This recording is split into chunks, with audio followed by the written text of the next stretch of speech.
Telangana CM Revanth Reddy ఇవాళ ములుగు, హనుమకొండ, కామారెడ్డి జిల్లాలో పర్యటించనున్నారు. ములుగులో కలెక్టరేట్ భవనాన్ని ప్రారంభించి మేడారంలో సమ్మక్క, సారక్క గద్దెలను దర్శించుకుంటారు. పరకాలలో అభివృద్ధి పనులకు శంకుస్థాపనలు చేసి బహిరంగ సభలో ప్రసంగిస్తారు. సోషల్ మీడియాలో తమపై దుష్ప్రచారం చేస్తున్నారని సీఎం రేవంత్ రెడ్డి మండిపడ్డారు. పని కాలేదని అఘోరా పూజలు చేస్తున్నారని, 4 కోట్ల ప్రజలపై చేతబడలేంటని ప్రశ్నించారు. తాను ఏ గుడికి వెళ్లినా మీడియాను పిలిచి తీసుకువెళ్తానన్నారు. రేపటి నుంచి ఏపీ అసెంబ్లీ సమావేశాలు ప్రారంభం కానున్నాయి. 18న ఏపీ కేబినెట్ భేటీ జరగనుంది. పలు కీలక బిల్లులు ఆమోదంపై కేబినెట్ లో చర్చించే అవకాశం ఉంది. ఈ నెల 28 వరకు సమావేశాలు జరిగే అవకాశం కనిపిస్తోంది. కూటమి ఎమ్మెల్యేలు అందరూ హాజరు కావాలని ప్రభుత్వ విప్ల సమావేశంలో నిర్ణయించారు. అసెంబ్లీ సమావేశాలు, స్థానిక ఎన్నికలపై సీఎం చంద్రబాబు మంత్రులతో చర్చించారు. ఎల్లుండి కేబినెట్ లో చర్చించాల్సిన అంశాల జాబితా సిద్ధం చేయాలని ఆదేశించారు. బిల్లుల ఆమోదంతో పాటు బీసీ రిజర్వేషన్లపై చర్చించారు. స్వాతంత్ర దినోత్సవం సందర్భంగా ఏపీ లోక్ భవన్ లో ఎట్ హోమ్ కార్యక్రమం జరిగింది. సీఎం చంద్రబాబు, మంత్రులు దీనికి హాజరయ్యారు. జ్వరం కారణంగా డిప్యూటీ సీఎం పవన్ కళ్యాణ్ హాజరు కాలేదు. మున్సిపాలిటీల అభివృద్ధికి ప్రభుత్వం కట్టుబడి ఉందని మంత్రి నారాయణ తెలిపారు. బుచ్చిరెడ్డిపాలెంలో 4 కోట్లతో నిర్మించిన మున్సిపల్ కార్యాలయాన్ని ప్రారంభించారు. మున్సిపాలిటీ అభివృద్ధికి 45 కోట్లు మంజూరు చేస్తామని హామీ ఇచ్చారు. నంద్యాల జిల్లా బనగానపల్లిలో మంత్రి జనార్దన్ రెడ్డి సన్నబియ్యం స్టోర్ ప్రారంభించారు. రేషన్ కార్డు ఉన్న ప్రతి ఒక్కరూ ఎంఐపీ పథకాన్ని సద్వినియోగం చేసుకోవాలని కోరారు. ఆయన త్వరలో రాష్ట్ర వ్యాప్తంగా పథకాన్ని అమలు చేస్తామని తెలిపారు. సీఎం రేవంత్ రెడ్డికి మాజీ మంత్రి హరీష్ రావు సవాల్ విసిరారు. తనపై చేసిన ఆరోపణలకు ఆధారాలు బయటపెట్టాలని, లేకపోతే పరువు నష్టం దావా వేస్తానన్నారు. రుణమాఫీ, రైతు బంధు, ఉద్యోగాలపై అసెంబ్లీలో చర్చకు సిద్ధమా అని ప్రశ్నించారు.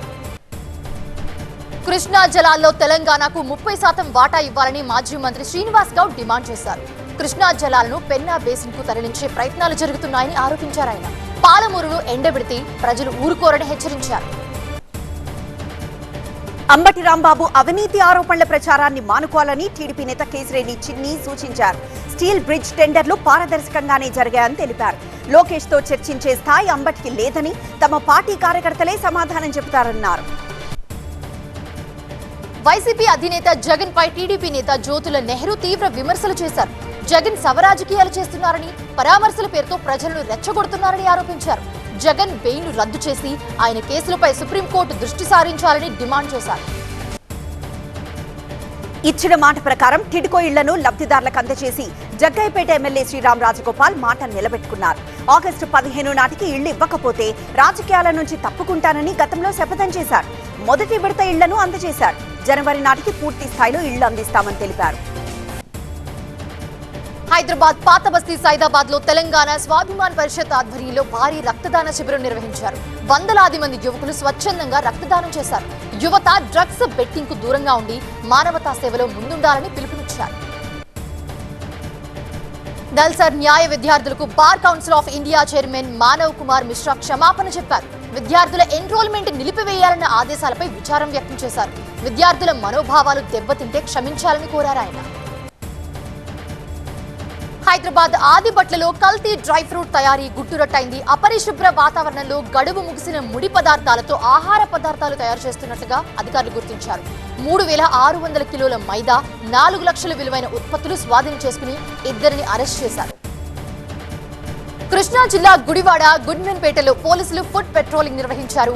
2 టౌన్ సీఐ హనీష్ సిబ్బందితో కలిసి శాంతి భద్రతను పరిశీలించారు. అనుమానాస్పద వ్యక్తులు, గంజాయి లేదా మాదక ద్రవ్యాల విక్రయాలపై సమాచారం ఇవ్వాలని ప్రజలను కోరారు. యువత డ్రగ్స్ కు దూరంగా ఉండాలని నటుడు సోను సూద్ పిలుపునిచ్చారు. హైదరాబాద్ బేగం బజార్ లో భగత్ సింగ్ యువసేన నిర్వహించిన తిరంగా ర్యాలీలో పాల్గొన్నారు ఆయన. అనంతరం దివ్యాంగులకు వీల్ చైర్లు, అనాథ విద్యార్థులకు స్కూల్ బ్యాగ్లు అందజేశారు సోను సూద్. నెల్లూరు జిల్లా కొవ్వూరులో 80వ స్వాతంత్ర దినోత్సవ వేడుకలు ఘనంగా జరిగాయి. ఎమ్మెల్యే వేమిరెడ్డి ప్రశాంతిరెడ్డి జాతీయ జెండాను ఆవిష్కరించారు. అలాగే స్త్రీ శక్తి పథకం ప్రారంభించి ఏడాదైన సందర్భంగా ఎమ్మెల్యే బస్సులో ప్రయాణించి మహిళలతో ముచ్చటించారు. పెద్దపల్లి జిల్లా సుల్తానాబాద్ శాస్త్రీనగర్ అయ్యప్ప ఆలయంలో ప్రత్యేక పూజలు నిర్వహించారు. స్వామివారికి పంచామృత అభిషేకం చేసి 18 మెట్లపై పడి పూజ ఘనంగా చేపట్టారు. అయ్యప్ప నామస్మరణతో ఆలయం మారుమోగింది. తెలంగాణలోని పలు జిల్లాలకు వాతావరణ శాఖ ఎల్లో అలర్ట్ జారీ చేసింది. సిద్దిపేట, కరీంనగర్, వరంగల్, ఖమ్మం, భద్రాద్రి సహా పలు జిల్లాల్లో వర్షాలు కురిసే అవకాశం ఉంది.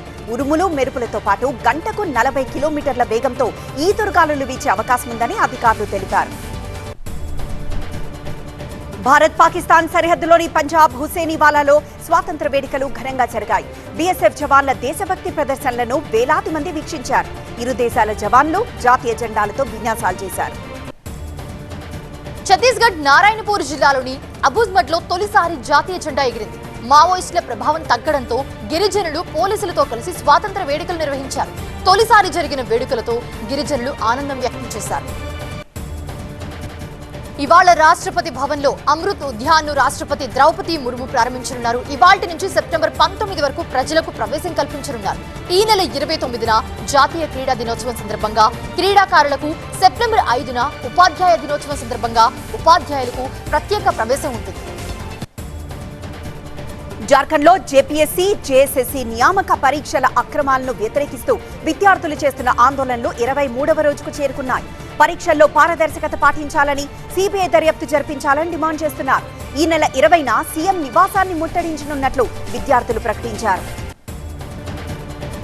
జమ్మూ పూంచ్ జాతీయ రహదారిపై బోర్డర్ రోడ్స్ ఆర్గనైజేషన్ మరో కీలక మైలురాయిని సాధించింది. నిర్మాణంలో ఉన్న 4 టన్నెళ్లలో 3 కిలోమీటర్ల పొడవైన 3వ టన్నెల్ను పూర్తి చేసి రాకపోకలకు సిద్ధం చేసింది. జిల్లా యంత్రాంగం, భద్రతా బలగాలు చిన్న వాహనాల రాకపోకలకు అనుమతించింది. రాజస్థాన్ పోలీసులు మరో భారీ డ్రగ్స్ నెట్వర్క్ గుట్టు రట్టు చేశారు. వారం వ్యవధిలోనే 2 అక్రమ ఎండీఎంఏ తయారీ ఫ్యాక్టరీని గుర్తించి స్వాధీనం చేసుకున్నారు. 3 రోజుల క్రితం అరెస్ట్ అయిన మహావీర్ ఈ మొత్తం నెట్వర్క్ కు మాస్టర్ మైండ్ గా వ్యవహరించాడని పోలీసులు తెలిపారు. ఈ ఫ్యాక్టరీ నుంచి స్వాధీనం చేసుకున్న ఎండీఎంఏ, రసాయనాలు, తయారీ సామాగ్రి విలువ 100 కోట్లుంటుందని వెల్లడించారు. సూర్య, మమితా బైజు ప్రధాన పాత్రలో నటించిన విశ్వనాథన్ సన్స్ చిత్రం ఈ నెల 14న థియేటర్స్ లో విడుదలై క్లీన్ ఫ్యామిలీ ఎంటర్టైనర్ గా పాజిటివ్ టాక్ ని సొంతం చేసుకుంది. అదిరిపోయే కలెక్షన్లతో బ్లాక్ బస్టర్ వైపు దూసుకెళ్తుంది.